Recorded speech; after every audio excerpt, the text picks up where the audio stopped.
Hey, if you're an entrepreneur and you haven't quite reached your goals, you haven't quite reached the level that you know you can and the impact that you can have in your business, then this episode for you. In this episode, we're going to talk all about what's holding you back from building your team and growing that business. And it may not be exactly what you're thinking. So, if that interests you in growing your business and expanding your reach, then stick around and keep listening. All right. I'm Joe Sova. This is the Joe Sova Business Show. Thank you for being here.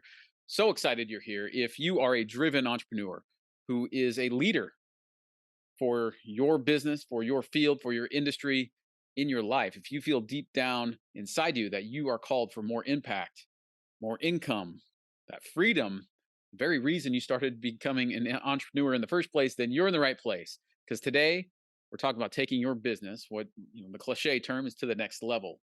That's the truth. And it may not be what you think. So stick around here. This is an important episode because we're going to cover something that a lot of these books back here don't cover. All right. You can get ways to grow your team or hire somebody that's out there, right? There's different methods of doing that. I cover some of that in my programs.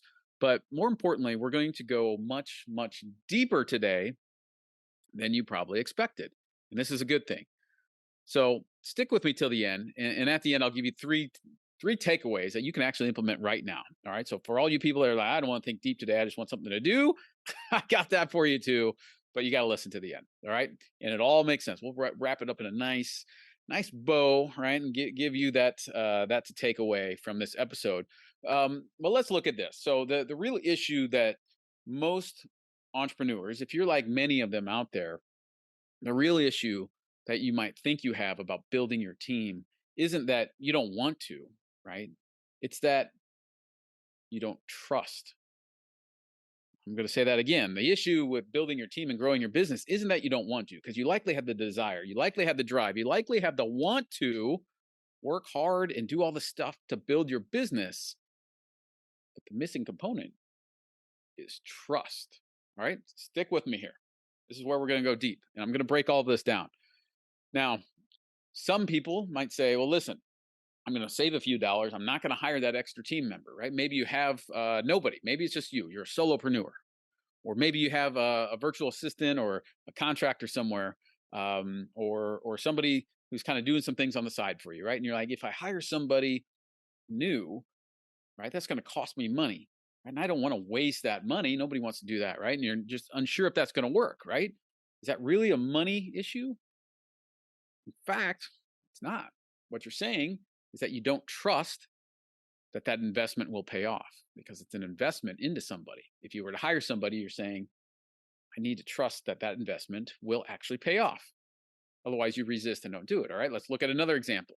Another um, common resistance that I hear from people that I may be coaching is I don't know how, and I don't want to manage people. Right. Managing people scares me. I don't want to do it. I don't know how to do it. I've never done it before.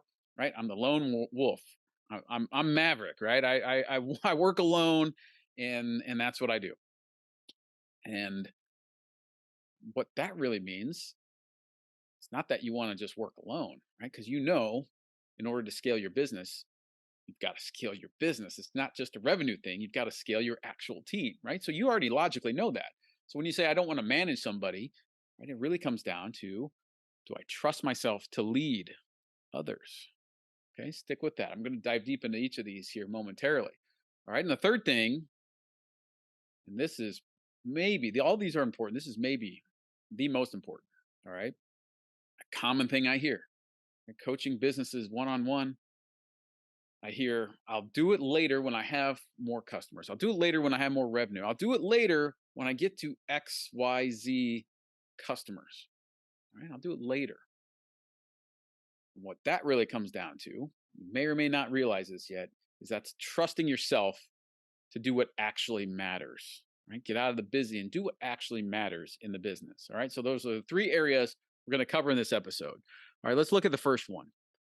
So again, this isn't an issue of you not wanting to grow your business, because you really do. This is an issue of trust. And the first is trusting others, right? Making sure that investment pays off. When you hand something off to employee X, right? Or employee number one, maybe, right? You hand something off to them, you trust them to handle it, right? one of the key principles you talk about in the pillars that we break down is how to delegate things, right? You delegate to accelerate your business. That's something that you likely heard if you've listened to any other episodes here. Delegate to accelerate. So, do you trust yourself to delegate to somebody else? And do you trust them to handle the work that you're delegating them to? Right? You hand that off. Are you freaking out and you're in front of your computer like, oh my gosh, are they really going to get this done? When are they going to get it done? How are they doing it? And this becomes a common term out there is micromanagement.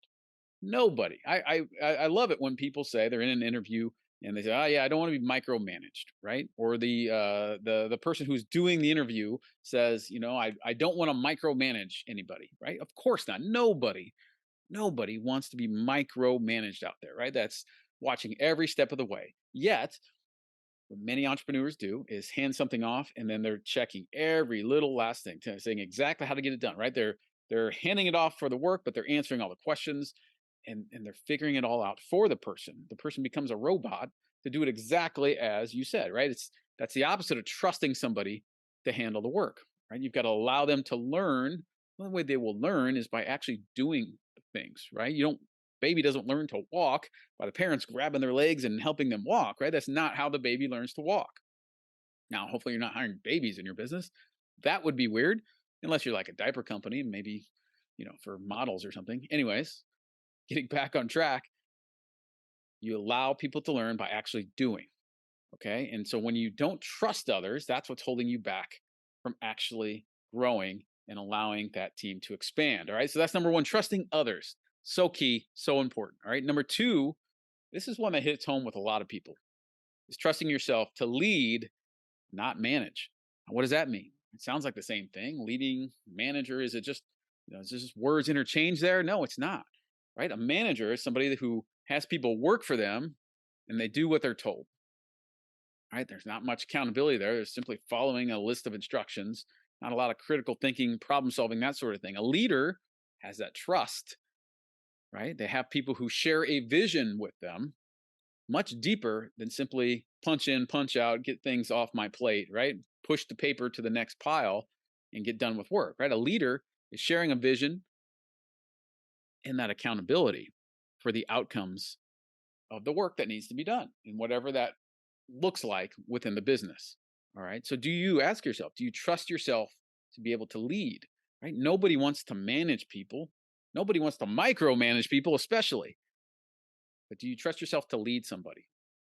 Do you trust yourself to lead somebody to become a better version of themselves? That's what a leader is. It's not having somebody, now, don't get me wrong, processes, that's part of what we teach. Process is important, but it's not a matter of just making sure somebody's following a process. It's a matter of leading them to their greater good, right? Which in turn leads to the business and everybody around them, right? So leading versus managing is a critical aspect. Do you trust yourself to lead, to create that impact with the people that are in your business? When you share a vision, that becomes much, much easier. And you'll find that when you share that vision with your team and you're able to lead them versus manage, they open up and start taking that accountability. And if now listen, not everybody will. They're not the right fit. Right? There's a misalignment there. That vision isn't the same if they're not willing to take that accountability. All right. And I could have an entire episode on that. I'll probably do somewhere if you go and check. But leading versus managing is very critical. So do you trust yourself to lead?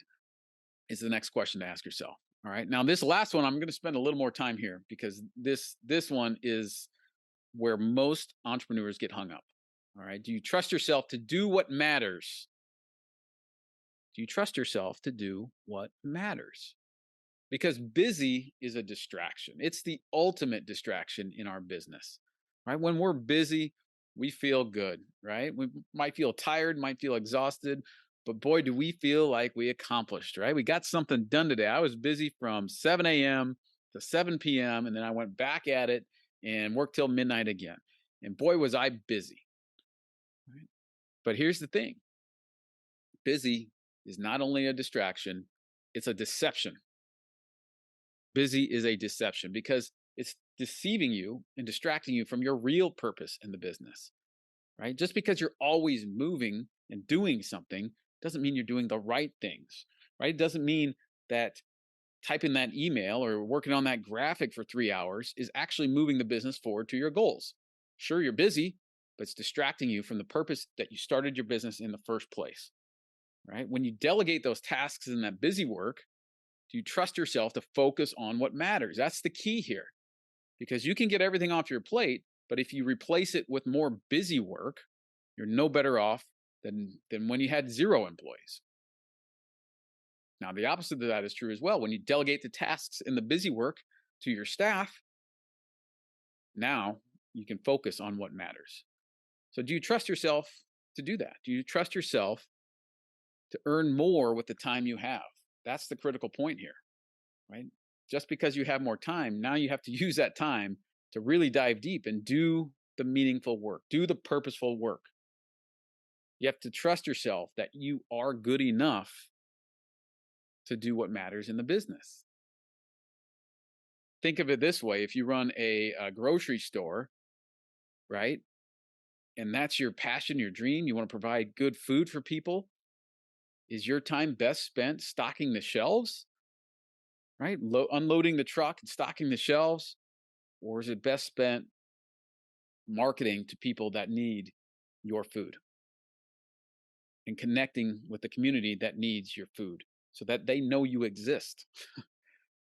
That is the reason you started the business in the first place. Not to stock the shelves, and people aren't just going to randomly find you. Some may, but you're leaving people out there that need you unless you're doing what matters. So, do you trust yourself to do that big picture work and understand what that 5% of activity that actually matters in your business is, right? Do you trust yourself to do that work, not be just doing something all the time because you feel you need to? Which brings up, we can dig even deeper here. I'm gonna dig a little deeper. All right. So not only is it, do you trust yourself to do the big picture work, but do you trust yourself to be strong enough to deal with the possible guilt of not being busy all the time? This is a real thing. As an entrepreneur, we're just wired differently. You likely can relate to that, right? Always be doing something. Always have to be busy. Always have to do something, right? But remember, busy is a distraction. And so if we're not busy, if we're focused on just the deep work that we need to be doing in order to move the business forward, it's a very different kind of work, right? It takes a different skill set. It still takes energy. It's vitally important. Feelings of guilt, or I'm not doing enough, or they'll see me daydreaming and not working in the business. People will think I'm not working hard enough. This is a legit thing. I've heard this. I've had this myself, where I felt I had to constantly be doing something, or I'd be judged that I wasn't doing enough for my business. We all hear the statistics, right? 1 out of 5 businesses fails within 12 months. 50% of businesses fail within the first 5 years. We all hear the statistics, right? Nobody wants to be that. Oh, I didn't give it enough. I didn't work hard enough. I didn't give it my all. But if you're giving it your all in the wrong place and not trusting yourself to really give your all, which is your purpose, your reason for being in business in the first place, you're doing it backwards. Another part of trusting yourself to do the meaningful work is trusting yourself to not screw things up. I've been here, right? Things might be okay right now. You're probably generating revenue. You're probably making it work, right? You might be drowning on certain days, right? You're putting out all the fires, you're doing all the stuff, but somehow it's working, right? You're generating revenue, you're surviving day in and day out. It'll just go a little bit longer. And really, you're just treading water, trying not to screw things up, right? So do you trust yourself that when you get out of busy, that you'll be able to do what's right in order to right the ship and keep the ship actually going forward versus just staying stagnant, right? So that's a whole nother part of that trust. You can see how deep this can go, yet realize how important it is. Because those statistics, those businesses that fail, that 20% that fail in the first year, and that 50% that fails within the first 5 years, they don't do this work. Those are the businesses that simply were busy and distracted and deceived about what their purpose was. It's not simply to do the work. You're not stocking shelves in your business. You're impacting people. Are you able to have the impact that you want from simply stocking the shelves? Think of the analogy back to the grocery store. Or is there bigger work needed from you? And that trust you need in order to do that. That's the key here. That's this whole episode right there. Do you trust yourself to do the work that matters? Because when you do, that's when you realize that, yes, it's time that I grow my team. I don't need one person, I need three. I don't need three, I need seven, right? And it just snowballs. I need to put processes in place. I need to have backup plans ready. I need to have people that I trust and are competent to do this so that I can focus on things, that I can take a day to recharge myself, where I'll have more energy later, where I can fill up my own tank so that I'm ready to go even faster after the fact. Right? Those are the ideas that come. That's the realization that comes when you finally get this point. It's a game changer. And you may find that in your own business. Now, I promise you some takeaways. I will not disappoint. All right. So let's get there. There's 3 things I'm going to mention that you can do right now in your business that can make a difference here. All right. Number 1 is allow mistakes, whether it's yourself and especially if you have a team. All right. Even if you know the answer and somebody's about to do something wrong, allow them to learn. Allow yourself to learn. Give yourself the grace that just because something didn't go well, it's not a mistake. It's simply feedback that something needs to change. Right. And if you have a team member and they have an idea, it's not exactly how you would do it. Again, are you leading or managing? A manager is going to say, nope, do X, Y, Z. A leader, hey, try that. Let me know how it goes. Let's talk after that. Try that out. Let's evaluate after.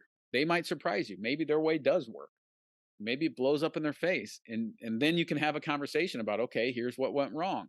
You're allowing them to grow. You're allowing them to walk on their own, to learn to walk so they can run and run with you in your vision.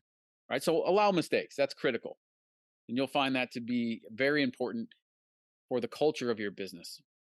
Now, this doesn't mean let critical things happen, right? So if you're going to, it's going to be detrimental to the business, right? Obviously, don't do that. Okay. There's a fine line here. You're an entrepreneur, you're a smart person. If you're listening this far, you likely have a good head on your shoulders. Okay. So you know there's a line there. Don't let something destroy your business for the sake of learning. There's very few things that would actually happen. But when you can allow mistakes, allow the learning around that, that's when your team and your culture expands and says, hey, okay, right? This company really does believe in me. I'm going to stay here for life, right? And they grow with you and your team expands. All right. So that's number 1, allow mistakes. You can do that right now. Number 2, you can do this after you're done listening to this as well. Just share your vision. All right. So not only during the hiring process, that's important, but as you go and communicate with your vendors, with your customers, with your employees, with your team, whoever it may be, share that vision because it makes sure everybody's on board and they know what you stand for. And if you don't have your vision written out, that's a whole nother episode in itself. But create one, right? Where do I want to go? What do I see? What do I want to do? Right? Openly communicate this throughout your communication. Communicate that throughout your communication. Yeah, that's a little redundant, but you get my point. Okay. So share that with your team. Make sure that they understand how they're a part of that. All right. And if you're just hiring your team, that's fine. Put these habits in place now because you will later. Again, you can share that with your customers, with your vendors, with the virtual assistant you have, whoever it is. All right. Your family. Share that vision. Make that a habit. Make sure everybody knows what you stand for and why you're doing what you do. All right. So 1, allow mistakes. 2, share vision. Here's the 3rd takeaway that you can implement right now. This one goes deeper as this episode has. All right. It's to ask yourself, where do you matter in your business? Where do you matter?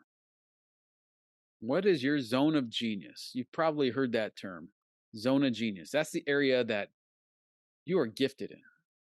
And as an entrepreneur, you have gifts, you have talents, and the world needs those gifts and talents. But where is that? Again, it's not the minute details of graphic design that you don't know how to do, or replying to emails, or whatever else that busy work is. What is your zone of genius, right? Where in your business are you irreplaceable? Because 95% of your business is replaceable. I teach businesses how to design processes and systems to automate virtually everything in their business so that there are systems, right? But there's 5% that nobody else can do except you, that you're better than everybody else in this one area. Not only better, but irreplaceable in that area. What is that? Right? Where do you matter in your business? Take some time with that. Sit with that. Consider that. You'll be glad you did, because that is a game changer. Once you understand that, that's where you can focus. Remember, busy is a distraction. Busy is a deception. So the more you stray from that one area, that 5%, the further you get from your goals. Imagine if you can focus and zero in on that one area, on that 5%, how fast your business will grow then. Pretty exciting, isn't it? All right. So maybe at this point, you haven't decided to hire your team yet. All right. But the more you think about it, the more you're going to realize that's the fastest way to scale your business. When you add your team, when you grow your team, your business grows with you. It's not just, everybody thinks growing your business is revenue. It's not just revenue. It's building the structure and the foundation around your entire business. There's much more to it besides just getting more sales, more customers, right? It's the structure around it. That's critical. And when you find that you have the trust in others and in yourself, it becomes so much more easy to put it all into place. All right, more information, check out the website, joesilvatraining.com. We got some free training there. It is Joe Silva Training, so of course there's some training there. So check that site out, free trainings. Go over there, check it out. Subscribe to the podcast as always. All right, you're going to want to listen to more of this. We've got more coming for you. This is always fun. Thank you for being here. Appreciate your time, and we'll see you on the next episode.